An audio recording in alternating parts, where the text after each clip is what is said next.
Eccoci qua carissimi amici appassionati di vecchie Fiat. Ragazzi, vi do così un'esclusiva pazzesca qua dalla festa di Capodoro. Guardate un po' cosa vado a trovare lungo la strada, modello pazzesco, lo dedico subito al bravissimo Max.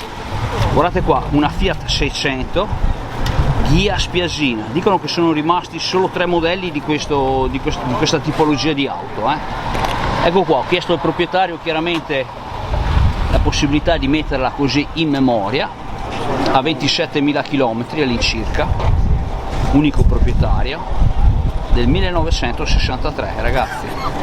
Eccola qua. Faccio vedere così questo splendido modello di Fiat 600 Ghia, appunto spiazzina, mai vista.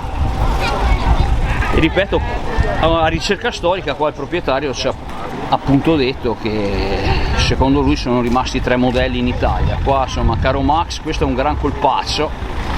Poi il colore originale, colore salmone, è pazzesco, per cui insomma Max, io direi che questo è veramente botto, un'auto così, io che sono un appassionato di 600, guarda qua, che spettacolo qua, ripeto, unico proprietario. Ci è stato detto che è stata ferma insomma per tantissimi anni, appunto in un garage. Eccolo qua, il proprietario mi sembra che ha detto che ha cambiato solo le gomme ultimamente. Eccola qua, ragazzi, con questo vi saluto. Direi che è un bel colpaccio qua, un po' per gli appassionati, è tutta originale. Eccola qua, carrozzata Ghia appunto, e vi faccio vedere così, appunto mi è stato appunto detto, mi raccomando, copri la targa, e insomma ragazzi, l'ho coperta subito al volo. Pur di portare a casa il record, Marvin Tour è sempre un successo quando si muove, specialmente nel 2021. Eccoci qua, ringraziamo qua il proprietario appunto che ha detto che la lascia così e non gli fa assolutamente nulla.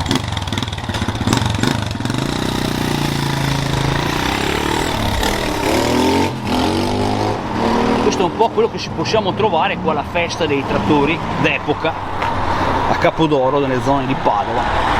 Spettacolo qua, Ragazzi, vi saluto e vi do appuntamento alla prossima. Saluto Max, saluto Demis e un po' tutti gli appassionati di vecchie Fiat. Saluto Thomas, saluto Roberto Zagli, Ulisse, Manu da Torino, eccetera eccetera, chi segue il mio canale, tutti i vari Raffaelli, Marco Simula, e Antonio da Salerno, eccetera eccetera. Ragazzi, uno spettacolo. Ragazzi, ciao a tutti, alla prossima. Anche questa in memoria nel canale del Marvin. Spettacolo da Marvin e Luca, il contadino di Rovereto, che è con me oggi, che mi fa compagnia. Ciao a tutti, spettacolo.